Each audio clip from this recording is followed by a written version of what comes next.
오늘 하나님께서 우리에게 주시는 말씀 보겠습니다. 사도행전 4장 29절에서 35절 말씀입니다. 사도행전 4장 29절에서 35절 말씀입니다. 제가 말씀 읽겠습니다. 주님, 이제 그들의 위협을 내려다보시고 주님의 종들이 참으로 담대하게 주님의 말씀을 말할 수 있게 해주십시오. 그리고 주님께서 능력의 손을 뻗치시어 병을 낫게 해주시고 주님의 거룩한 종 예수의 이름으로 표징과 놀라운 일들이 일어나게 해주십시오. 그들이 기도를 마치니 그들이 모여있는 곳이 흔들리고 그들은 모두 성령으로 충만해서 하나님의 말씀을 담대히 말하게 되었다. 많은 신도가 다 한 마음과 한 뜻이 되어서 아무도 자기 소유를 자기의 것이라 하지 않고 모든 것을 공동으로 사용하였다. 사도들은 큰 능력으로 주 예수의 부활을 증언하였고 사람들은 모두 큰 은혜를 받았다. 그들 가운데는 가난한 사람이 한 사람도 없었다.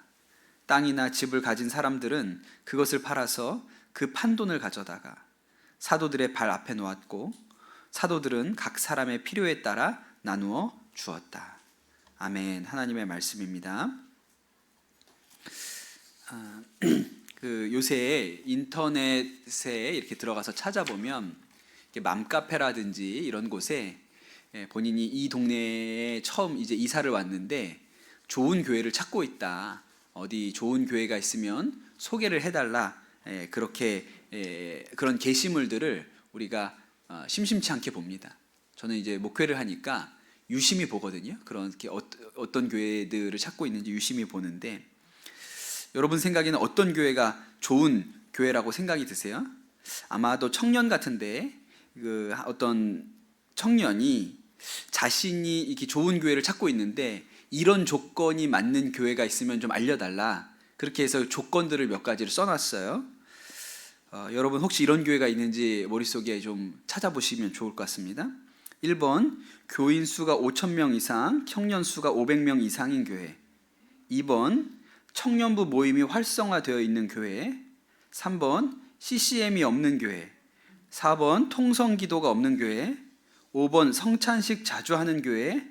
6번 타종교를 배척하지 않고 친목을 도모하는 교회. 7번 반공정신과 애국심으로 무장하고 북한 선교에 힘쓰는 교회. 이렇게 7가지 조건을 내걸었거든요. 그런 교회 어디 압니까? 승민이? 그런 교회 알아요? 몰라요? 제가 이거 읽고서 무슨 생각을 했냐면 못 찾을 것 같은데, 그런 게 없을 것 같은데, 제가 그런 생각을 했습니다. 우리나라 유튜브 보면 목사님들이 유튜브에 많이 나오는데 신부님들은 별로 안 나오거든요. 근데 그 유튜브에서 신부님들 중에 군계 일학으로 많이 나오는 신부님이 한 분 계세요. 누군지 아세요? 황창현이라는 신부님이 신부계에 있어서는 탑입니다. 탑. 근데 이 신부님이 하시는 얘기예요. 30년 동안 개신교 다니는 할머니가 성당으로 옮기셨다는 거예요. 그런데 교회 다닐 때처럼, 성당은 그렇게 열심히 안 다니는데 교회 다닐 때처럼 그렇게 성당을 열심히 나오시더래요. 그러다가 이 할머니가 한 번은 다리가 부러지셨습니다. 그런데 다리가 부러지셨는데도 불구하고 택시를 타고 빠지지 않고 나오시는 거예요. 그래서 신부님이 이렇게 매일 택시 타고 나오지 마시고 봉성체 할 테니까 아픈 동안은 나오지 마시라, 그렇게 얘기를 했대요. 봉성체가 뭐냐면 우리로 치면 이렇게 병원 신방, 환자 신방 같은 거예요. 그러니까 신부님이 가서 성체를 주겠다, 영성체를 주겠다, 뭐 이런 얘기를 하신 거죠. 그랬더니 할머니가 하시는 얘기가 신부님 괜찮아요. 그래도 제가 성당 다녀보니까 교회 다닐 때보다는 싸게 먹혀요. 이렇게 얘기를 하셨다는 거예요. 그러면서 신부님이 하시는 얘기가 천주교회가 제일 싸게 먹힌다고, 그 싸게 먹히는 곳이 좋은 곳 아니냐고 이렇게 얘기를 하시는 걸 제가 들었어요. 여러분 생각에는 어떻습니까? 싸게 먹히면 좋은 데라고 생각이 드세요? 오늘 우리 주신 말씀을 통해서 진짜 좋은 교회가 어떤 교회인지 우리가 좀 생각해 보면 좋겠습니다. 하나님 보실 때 좋은 교회는 어떤 교회일까요? 제가 지난주에 우리 초등학생들 데리고 인천 성지순례 갔다 왔는데 아주 재밌는 광경을 하나 봤는데, 그 중국집에 가서, 거기 차이나타운이 있어서 중국집에 가서 우리가 다 같이 식사를 했거든요.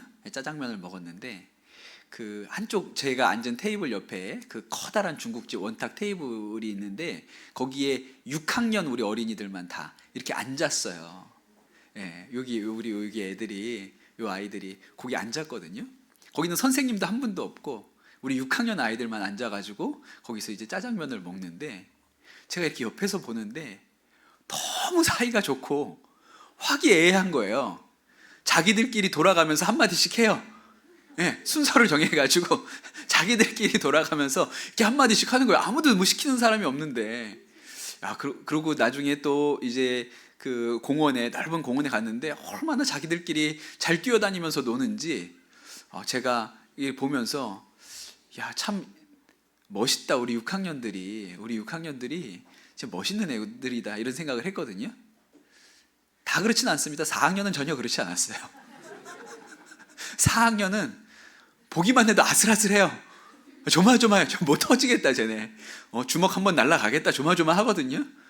근데 우리 6학년들이 얼마나 그렇게 자기들끼리, 누가 뭐 어떻게 하지도 않는데, 선생님들이 개입하지도 않는데 얼마나 사이좋게 이렇게 같이 다니고 같이 챙겨주고 밥 먹고 하는지 기특한 마음이 들었습니다. 여러분, 하나님이 보실 때는 어떤 교회가 좋은 교회일까요? 오늘 말씀해 보면 그 좋은 교회가 등장을 하죠. 베드로와 요한이 성전 미문에 앉은 이 안질뱅이를 일으켜 세운 뒤에 많은 일이 벌어집니다. 베드로가 그 자리에서 설교해서 5,000명이 회심을 하고요. 또 그 일 때문에 제사장들과 장로들한테 붙들려 가죠. 그리고 하루 동안 갇혀 있다가 다음 날 이 유대의 지도자들 앞에서 신문을 받습니다. 그리고 나서 앞으로 예수의 이름으로 전하지도 말고 가르치지도 말라, 그렇게 아주 무섭게 경고를 해요. 제 생각에 베드로나 요한이 다 갈릴리 어부였잖아요. 그러니까 평생 어디 감옥 같은 데 갇혀본 일이 없는 사람들일 거고, 그럴 거라고 상상도 안 해본 사람들이라고 생각이 듭니다. 혹시 여러분, 우리 성도님들 중에 경찰서 유치장에 하루라도 갇혀보신 분 계십니까? 또 괜히 손들지 마세요.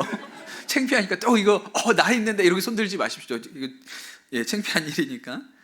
저는 한 번도 없어요. 저는 한 번도 없고요.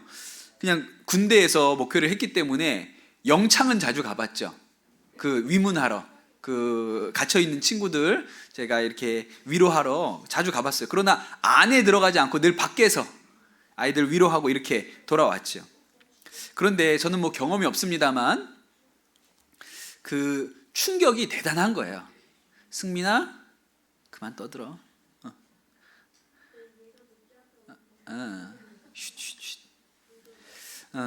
근데 그 충격이 대단한 거예요. 대단한 거예요. 그 한 번 감옥에 갔다 온 충격이 대단하죠. 미국의 사상가 중에 헨리 데이빗 소로우라는 사람이 있습니다. 그 유명한 철학자인데, 그분이 시민의 불복종이라는 책을 쓰고, 그 책이 나중에 간디에게 영향을 줘서 간디의 비폭력 운동에 그 아주 지대한 영향을 주거든요. 근데 이 책을 왜 쓰게 됐을까요? 그가 세금 내는 일을 거부해가지고 감옥에 갑니다. 얼마나 갔을까요? 하루 갔다 왔어요.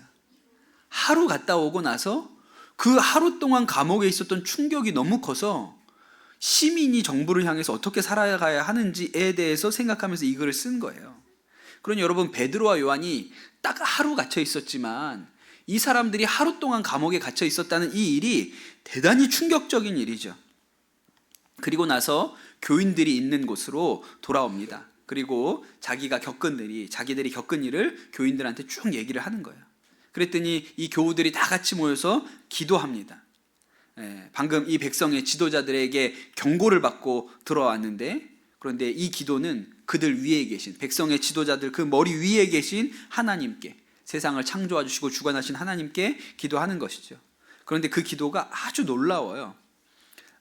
이렇게 어려운 일을 당했는데 하나님, 우리를 구해 주세요, 보호해 주세요, 살려 주세요, 이렇게 기도하지 않았습니다. 뭐라고 기도했냐면, 주님, 이제 그들의 위협을 내려다보시고 주님의 종들이 참으로 담대하게 주님의 말씀을 말할 수 있게 해 주십시오. 주님께서 능력의 손을 뻗치셔서 병을 낫게 해주시고 주님의 거룩한 종 예수의 이름이 표징과 놀라운 일들이 일어나게 해주십시오. 이렇게 기도했어요. 우리 도와주세요, 보호해주세요, 지켜주세요 그렇게 하지 않고 우리가 더 담대히 나가서 주님 전할 수 있게 해주세요 그렇게 기도했던 것이죠.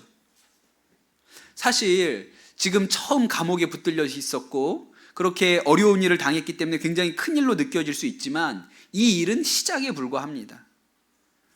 이제 앞으로 겪어야 될 일은 하루 감옥에 갔다 나오는 그런 일이 아니에요.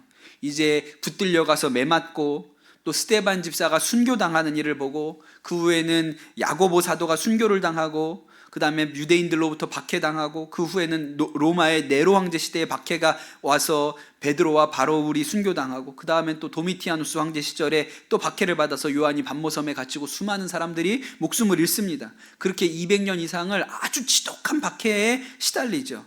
그런데 여러분 그 어려운 시간을 그 혹독한 시간을 이 그리스도인들이 어떻게 견뎠을까요? 교회가 있었기 때문에 견딜 수 있었죠. 이렇게 한번 생각을 해보세요. 지난주에 제가 여러분에게 나눴던 말씀 이야기랑 비슷합니다.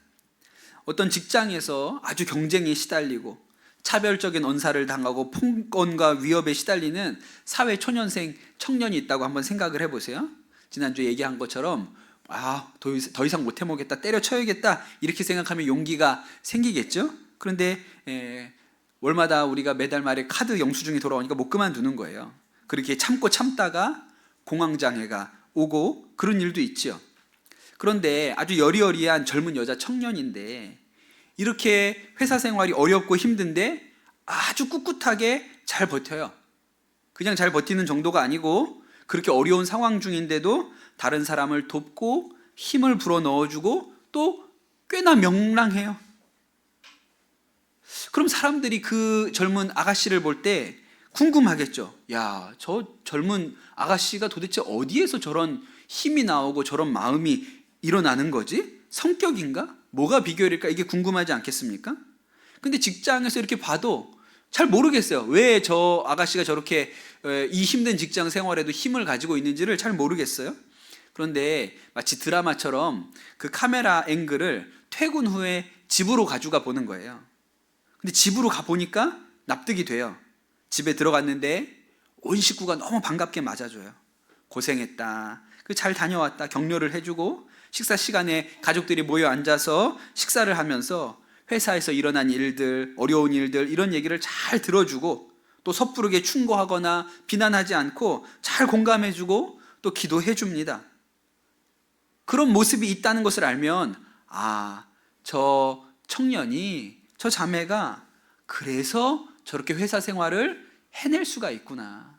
회사 생활이 고되고 힘들고 어려운 일이 있지만 집에 가면 저렇게 사랑받고 위로받고 힘을 얻으니 회사 생활이 가능하겠구나. 그런 생각이 들 수 있겠죠.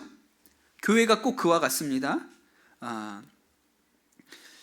우리가 이 적대적인 세상 가운데 그리스도인이 어떻게 이 세상을 살아갈 수 있습니까? 교회를 통하여 힘을 얻고 능력을 얻기 때문에 다시금 세상으로 나아갈 수 있는 것이죠. 제가 중학교 3학년 때 친구들하고 그 일주일에 한 번씩 모여서 기도회를 했습니다. 그때는 무슨 선생님이나 우리 전도사님이나 다 계시지 않았기 때문에 그냥 우리들끼리 모여서, 중학교 3학년 우리 아이들끼리 모여서 예배당에 앉아가지고 거기다 방석 깔고 삥 둘러 앉아가지고 기도회를 했어요. 그냥 뭐 어떻게 해야 되는지도 잘 모르니까 찬양하고 돌아가면서 기도 제목 나누고 또 누가 기도 제목 나누면 또 그것을 위해서 기도하고 이런 일들을 했습니다. 그러다가 어떤 친구가 너무 안타깝고 힘든 기도 제목을 나누면 또 우리가 어디서 본 건 있어가지고 너는 안으로 들어가. 그래가지고 안에다 앉히고 우리가 다 그 등에다 손을 얹고 그 친구를 위해서 눈물로 기도를 해주었거든요. 그 시절이 여러 가지 어려운 일들이 많았던 시절입니다. 가정적으로도 어려움이 있는 친구들도 많았고 또 그때 우리가 입시 스트레스도 많이 받았던 때예요. 맨날 7시 30분까지 학교 등교해가지고 밤늦게까지 그렇게 공부해야 했던 그런 때입니다. 학교 가는 건지 감옥 가는 건지 구분도 안 될 정도로 쳇바퀴 도는 것 같은 일상을 견뎌야 했던 때죠. 그런데 우리가 어떻게 그렇게 학교를 다녔습니까? 교회에 가서 은혜 받고 힘을 얻고 그러고 또 학교를 가서 공부를 하고 친구들을 만나고 가정으로 돌아가고 그랬던 것이죠. 우리끼리 모여서 기도할 때 하나님이 주시는 위로와 힘이 있었기 때문에 다시금 가정으로 세상으로 갈 수 있는 힘이 있었던 거예요. 지금도 그렇습니다. 그리스도인들이 세상과 완전히 분리되어서 수도원에 들어가서 우리끼리만 예배 드리면서 살면 될까요? 그렇지 않아요. 우리가 세상과 구별되어 살지만 세상 안에서 살아가야 되는 사람들이지요. 제가 전에 그런 말씀을 드렸죠. 짬짜면은 되지만 짜파구리는 안 된다고 말씀드렸습니다. 짬짜면은 짬뽕과 짜장이 나눠져 있어요. 그러니까 각각 따로입니다. 그냥 짜파구리는 짜파게티와 너구리를 같이 넣어서 끓이는 거잖아요. 우리는 짬짜면은 가능해요. 세상 가운데 구별되어 사는 것은 괜찮습니다. 그러나 섞여 살면 안 돼요. 세상의 법칙과 법대로 살지 않습니다. 그런데 우리가 그렇게 세상과 구별되어 살아갈 수 있는 힘과 능력을 어디에서 얻습니까? 교회에서 얻죠. 이 한 번의 예배, 이 성도들 간의 교제를 통해서 힘을 얻고 능력을 얻어서 세상 가운데로 다시 나아가는 거예요. 그것이 교회가 하는 일입니다. 단지 위로만 받는 것이 아니라 오늘 이 사도들이 기도한 것처럼 세상 가운데 더욱 담대하게 주님을 증거할 수 있는 힘을 주십시오. 능력을 주십시오. 예수님을 더 전하게 해주십시오. 그런 힘이 교회로부터 나오게 되는 것이죠. 그런 교회가 좋은 교회입니다. 오늘 말씀을 보면 이 초대교회가 단지 말로만 격려하고 위로한 게 아니고 아주 구체적으로 교회의 힘이 드러난 것을 우리가 말씀을 통해서 볼 수가 있습니다. 32절에 이런 말씀이 있죠. 많은 신도가 한 마음과 한 뜻이 되어 아무도 자기 소유를 자기 것이라고 하지 않고 모든 것을 공동으로 사용하였다. 34절에 보면 그들 가운데 가난한 사람이 한 사람도 없었다. 땅이나 집을 가진 사람들은 그것을 팔아서 그 판돈을 가져다가 사도들의 발 앞에 놓았고 사도들은 각 사람의 필요에 따라 나누어 주었다 그랬습니다.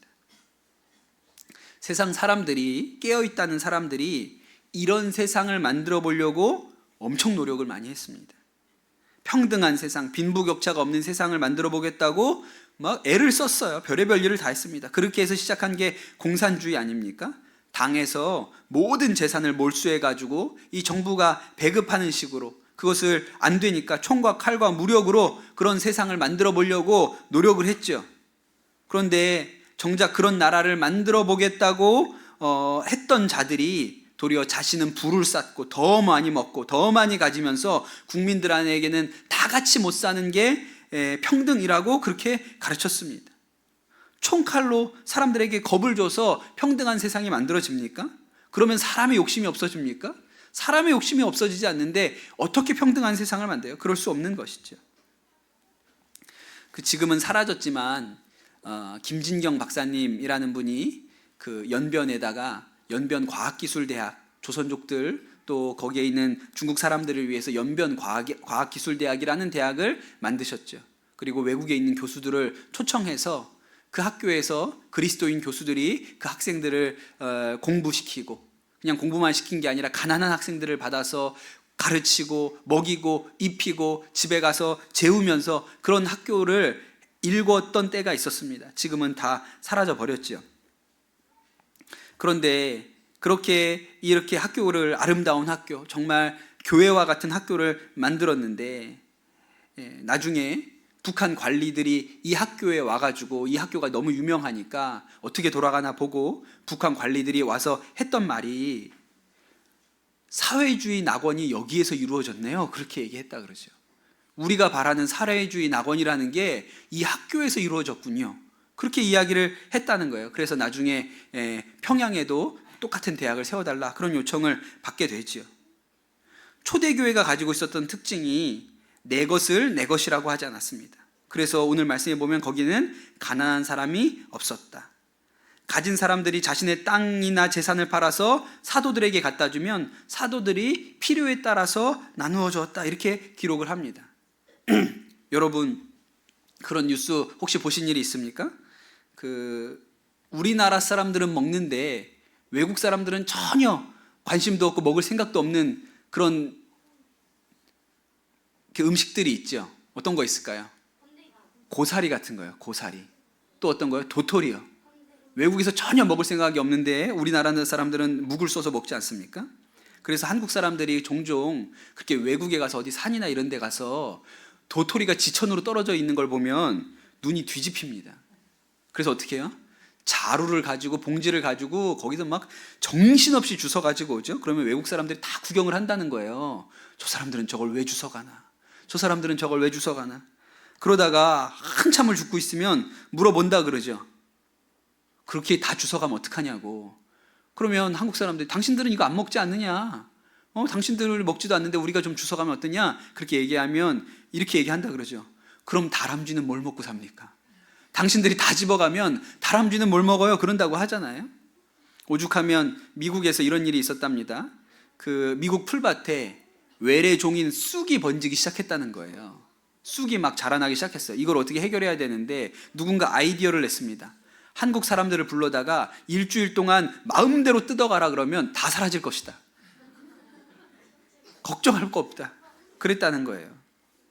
여러분, 우리가 그렇지 않습니까? 교회에다가 뭐 갖다 놓고 마음대로 가져나가라 그러면 어떻게 될까요? 아비규환이 되지 않겠어요? 그런데 여러분, 이 초대교회가 달랐다는 거예요. 사도들이 필요에 따라 나눠주면 가져갔습니다. 그러니 여러분, 교회가 세상에 대해서 힘이 있었어요. 교인들이 세상에 대해서 자부심이 있었습니다. 교회가 말 그대로 세상의 빛과 소금으로 존재했던 것이죠. 저는 지금도 그런 일이 일어난다고 생각해요. 우리 교회도 그런 일이 일어납니다. 물론 우리 교회가 무슨 재산을 다 갖다 바치고 이런 일을 한 것은 아니지만 완전하지 않아도 우리 성도들 안에 어떤 교우가 어려운 형편에 있다고 하면 돕고 싶다고 저한테 찾아오세요. 본인이 직접 이렇게 하면 좀 이렇게 불편하실 것 같다고 저한테 좀 전달해달라고 그렇게 가져오시는 분들이 많습니다. 제가 심부름 역할을 하는 거죠. 그걸 누군가에게 또 전달을 해드리죠. 그 일이 저에게 얼마나 기쁜지 몰라요. 제가 여기에서 이렇게 말씀드리고 싶지만 말씀드릴 수가 없는 점이 좀 안타까워요. 어디 다른 교회에서 저한테 설교하러 오라 그러면 거기 가서 얘기할 수 있을 것 같아요. 그런데 여러분, 이 초대교회에서 일어났던 그 일이, 그 성령께서 성도들 마음 안에 역사하신 그 일이 지금도 일어나고 있어요. 그것이 교회입니다. 최근에 그 넷플릭스에서 나온 영화 중에 Society of the Snow라는 영화가 있습니다. 눈 위의 사회 이런 뜻이잖아요. 1972년에 우루과이 럭비팀을 포함해서 45명을 태운 비행기가 우루과이에서 칠레로 날아가다가 안데스 산맥에 추락하는 사고가 일어납니다. 처음에 그 추락으로 12명이 그 자리에서 숨졌고, 그 안데스산 꼭대기에서 그 부상과 질병과 추위 때문에 계속 사람들이 죽어갑니다. 구조 작업이 벌어졌는데 이 비행기를 못 찾아요. 결국 최종적으로는 생존자 2명이 그 산을, 그 얼어붙은 산을 걸어 내려와서 구조를 요청합니다.